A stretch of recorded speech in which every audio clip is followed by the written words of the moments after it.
So Cleveland is hit with economic problems that dominates his entire second term. We're starting out with the Depression of 1893, and I mean was the Depression until the Great Depression came along. So it starts 10 days after Cleveland takes office, with several major corporations going bankrupt, affecting roughly 16,000 businesses. Bank failures followed these bankruptcies, which caused a contraction of credit, and ends 500 banks close. And you've got to think, I mean, this is bad, and it would be bad today, but I mean, you have to think the world was a much smaller place in 1893. So something like this, I mean, it's positively catastrophic. By 1895, unemployment reaches 3 million people, and Americans were crying out for relief, but the government continued its hands off laissez-faire policies.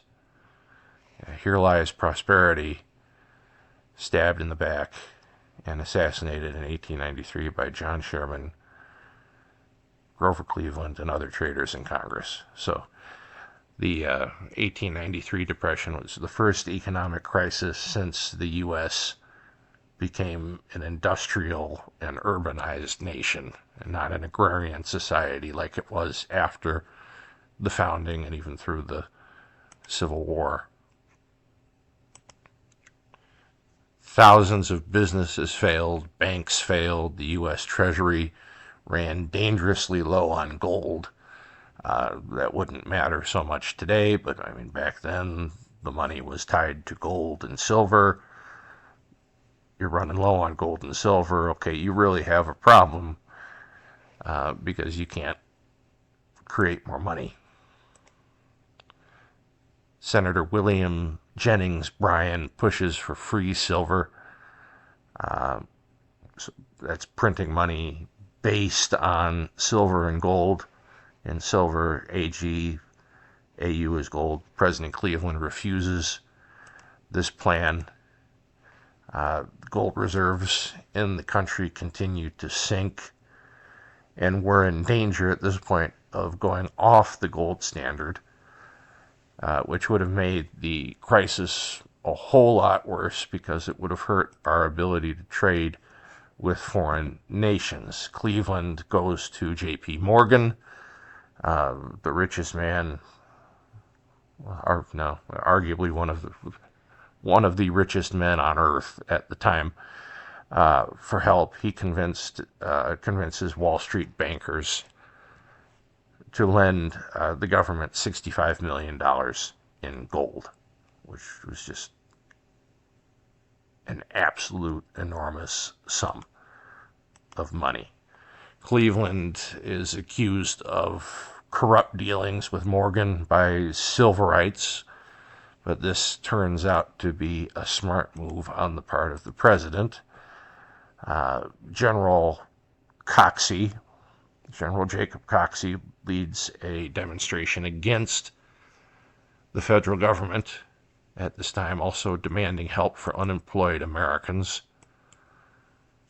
Coxey's army brought the protest to D.C., which could have created a potentially dangerous and disorderly situation.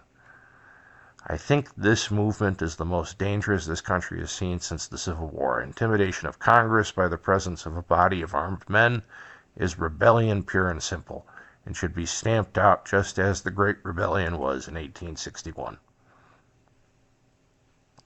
It's interesting how people label things. The Great Rebellion, the Civil War, I've heard referred to as the War of Northern Aggression, the War for Southern Independence. Just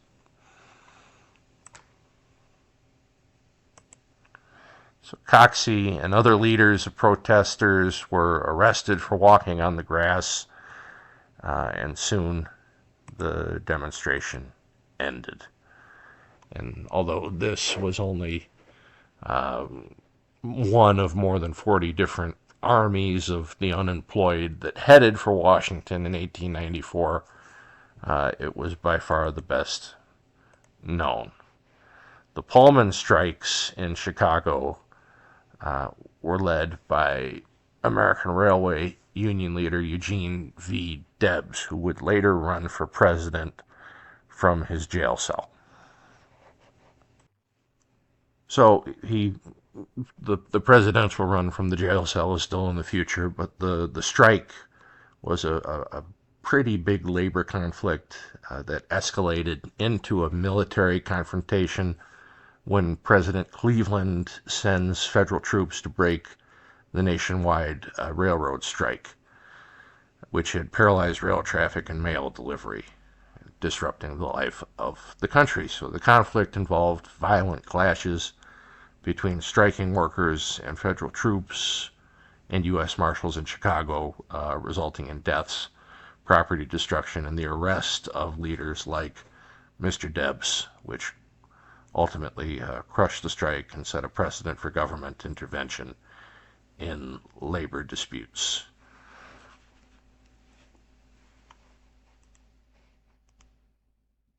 We are born in a Pullman house, fed from the Pullman shop, taught in the Pullman school, catechized in the Pullman church, and when we die, we shall be buried in the Pullman cemetery and go to the Pullman hell, says a striker. So the Pullman Palace Car Company was hurt by Depression cut wages, so the workers went on strike, as you would. I mean, if your wages got cut. This was a struggle between the greatest and most important labor organization in the entire railroad industry. The Pullman Car Company was a big deal. Grand mass meeting of Pullman employees and railroad men will be held at Central Turner Hall. As I said, Washington sent in troops when the strike turned violent, claiming the strike interfered with U.S. mail delivery, which it did, and the strike was crushed. Cleveland's use of troops to end the strike was a questionable use of federal power and very, very unpopular. Cleveland had promised to revise existing tariff, which is a moderate protection and adequate revenue. He doesn't end up doing that. The 1894, the Wilson-Gorman Act introduced a graduated income tax and lowered the tariff only slightly. So the key details of the act were to lower tariff rates and introduce a 2% income tax on earnings over $4,000 to offset lost revenue. And again, I'll jump in here and just say that $4,000 in 1894 was a lot of money. Doesn't sound like much now, but was a lot of money. And the act reduced the duty slightly, put raw materials like coal, iron, and wool on the free list, but also increased duty on sugar. And the income tax part of it was deemed unconstitutional in Pollock versus Farmers Loan and Trust, as the Supreme Court ruled it a direct tax and not apportioned among the states.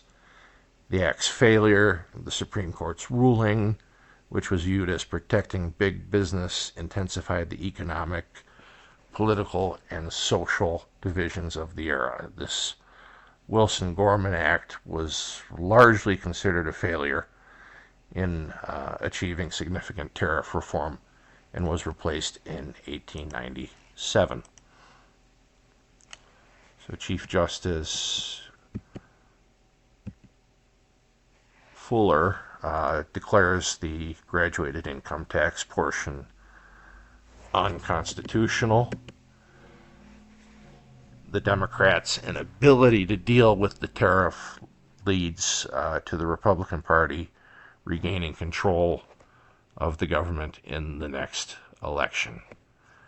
The populist vote increased by 40% in the by-election year. The by-election being the election in between presidential elections. So this year, 2026, is a by-election year.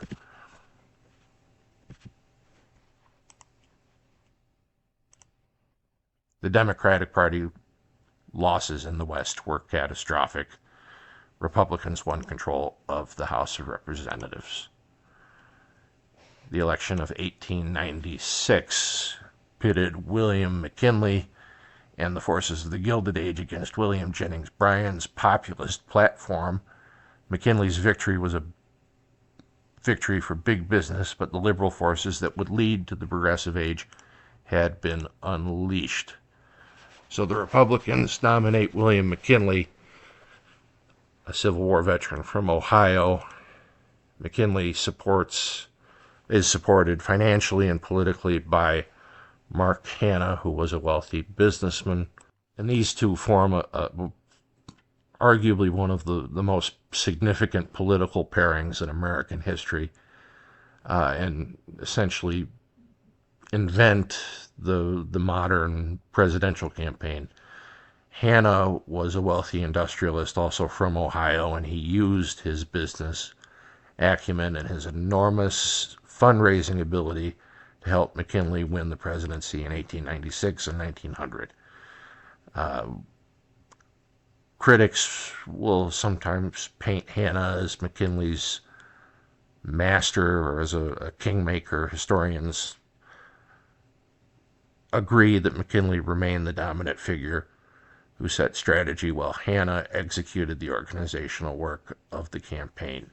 And Hanna raises like an unheard of amounts of money from the business community, between like $3.5 and $12 million, again in 1896, playing on fears of William Jennings Bryan's free silver platform.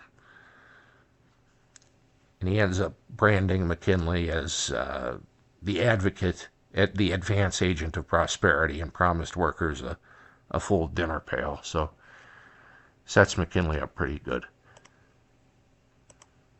for 2 terms.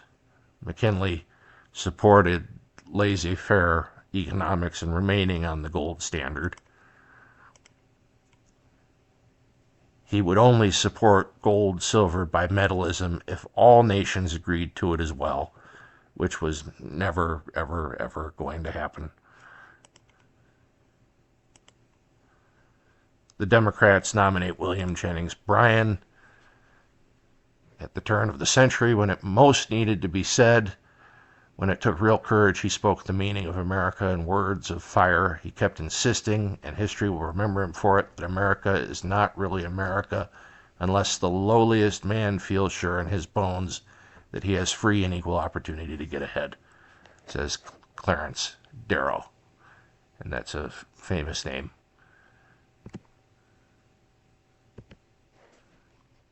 That you should have heard.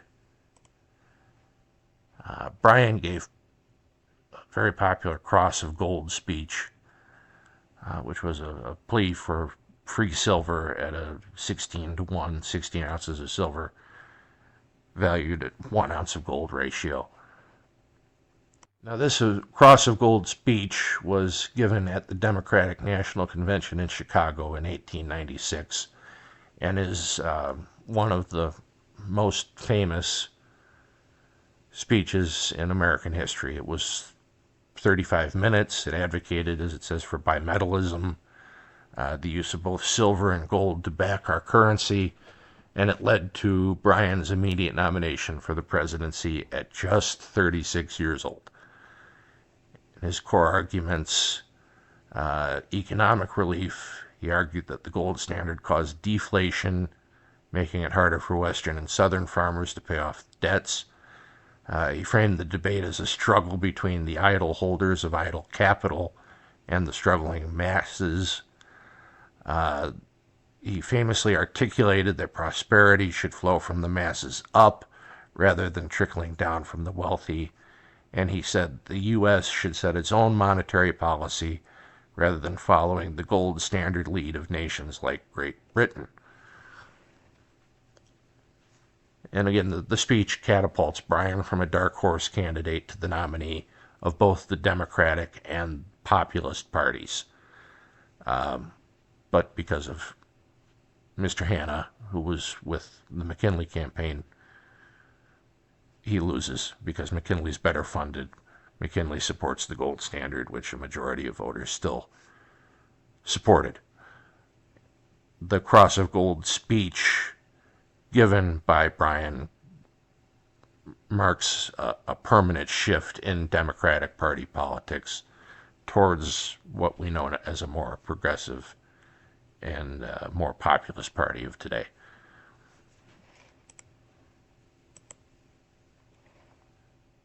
And there's part of it. So the Democrats, by 1896, had basically adopted the populist message. So third party, ideas do get absorbed into the two major parties.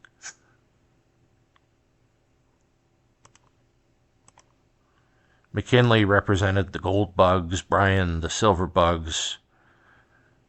Bimetallism becomes the defining issue of the election.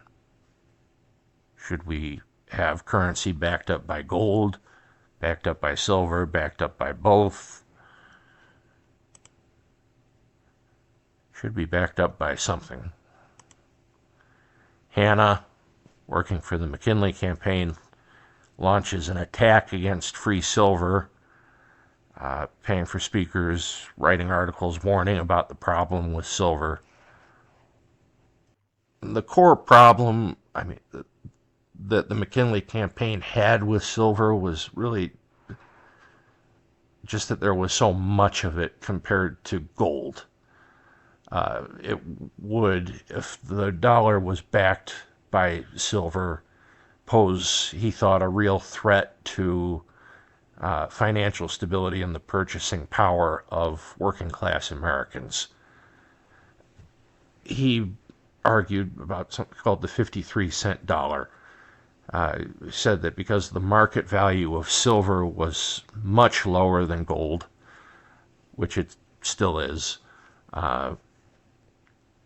right now, as I'm recording this, just pulling it up, silver is $91.17 an ounce, gold is $5,201.98 an ounce. So he says that because the market value of silver was so much lower than gold, a silver-backed dollar would only have the real purchasing power of about 53 cents. And he claimed that this would rob workers by doubling the cost of living while their wages remained the same. And he also wanted to protect savings by avoiding silver because of the uncontrollable inflation caused by free silver. It would slash the value of pensions, savings, and life insurance policies held by ordinary citizens. So basically, $2, because of this 53-cent dollar argument he's making, essentially $2 in silver backed money would equal 1 in gold. So you're halving the value of the money.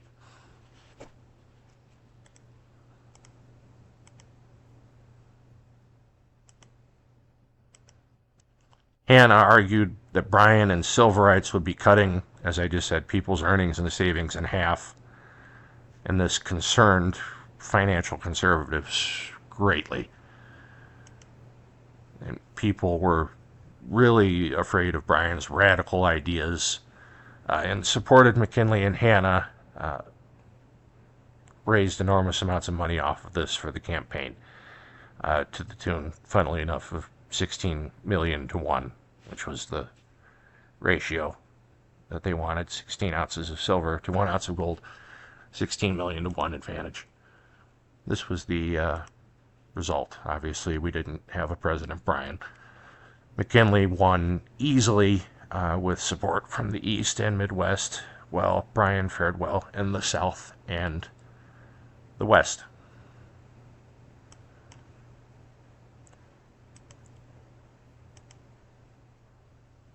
So Republican conservatism enthroned.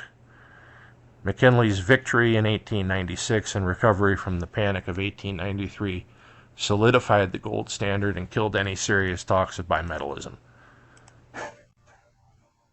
McKinley, president from 1897 to 1901, born in Ohio, educated at Allegheny College, member of the Republican Party, 54 years old upon assuming the office, Vice Presidents Garrett Hobart and Teddy Roosevelt.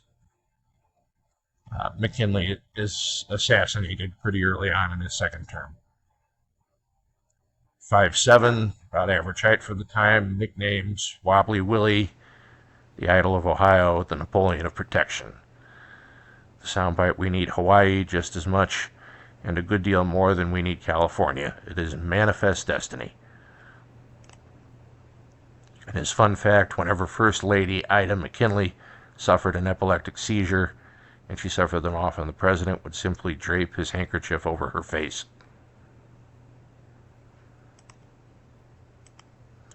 So the election of 1896 pitted the wealthy against the poor. The middle class voted for McKinley and the gold standard. The Republicans kept the White House for the next 16 years. McKinley's financial conservatism and calm demeanor led to a presidency without strife.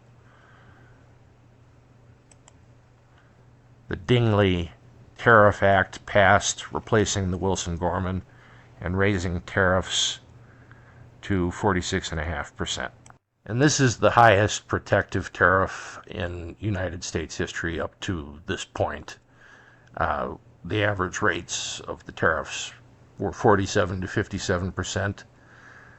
Its effects were widespread, favoring specific industrial sectors while increasing costs for consumers and sparking international trade tensions. It was protectionist towards the steel, textile, and tin plate manufacturers by shielding them from foreign competition.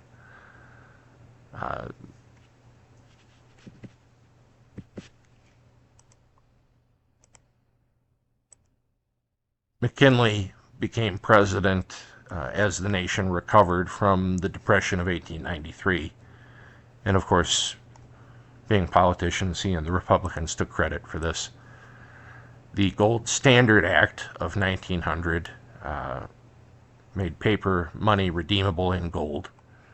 Few silverites at this point remained in Congress. Some of the key provisions of the Gold Standard Act, the dollar was fixed at 25.8 grains of 90% pure gold, setting the price of gold at $20.67 per troy ounce.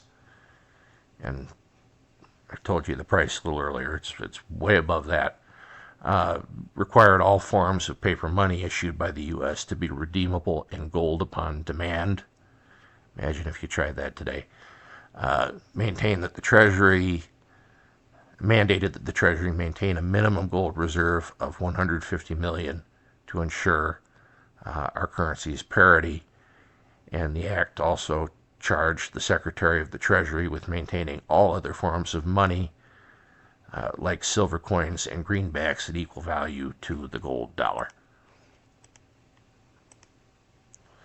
People still wanted a steady increase of currency, but silver no longer was seen as the solution. Inflation occurred anyway, with discoveries of gold in Alaska, Canada, South Africa.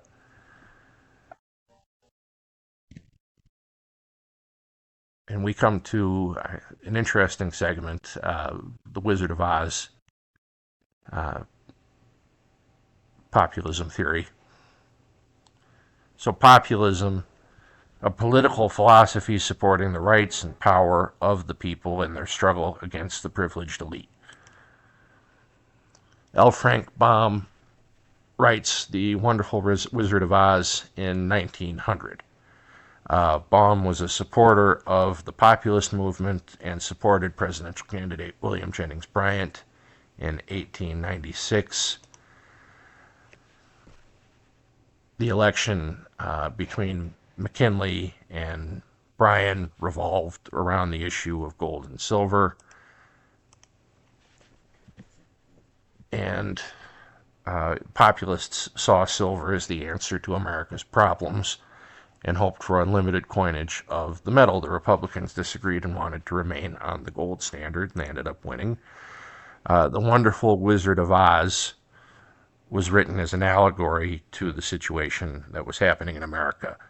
Every main character, and we'll walk through this quickly, can be traced to either a particular person or group of people. Even the word Oz is used to represent the measurement of gold. So the yellow brick road represents the gold standard. Dorothy's journey to the Emerald City represents the march of Coxey's army on Washington, D.C. Dorothy is the everyman. She's an innocent Midwest girl who is able to see what is really going on in Oz. In the book, Dorothy wears silver shoes, not ruby slippers.